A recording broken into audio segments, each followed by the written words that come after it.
Town Centre, where the rōpū ngā Morehu or Akarana ki te Tonga has just performed. And with me, I have Pania Hemi, who is the tutor for the rōpū, and she'll just introduce herself and just have a bit of a kōrero about the performance. All yours, Pania. Kia ora whānau, ko Pania Hemi takurua tōku ingoa, no rātana pāhai.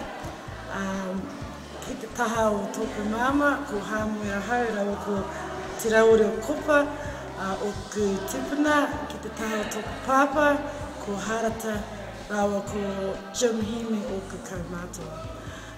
As Mos just said, our kapa Haka Roopu, ngā Morehu o Akarana ki te Tonga, have just finished their first live on-stage performance.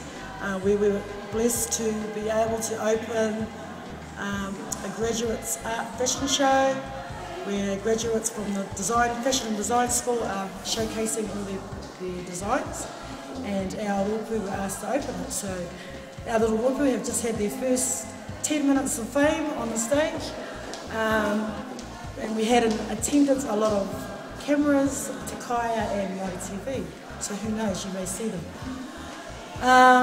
So our little rōpū, just a little history behind our group. They're predominantly reo members, members of our Takutamuana Koia ki Akarana, and whānau who just wanted to learn our waiata from rātana. We wanted to learn and be able to sing and perform our waiata that tell us about our hāhi and our faith. So it's like kauhautia te ringa pai. Kia ora. Thanks very much, Pania, for your kōrero. That's it for this edition of the Morehu channel. See you next time. Kia ora tātou.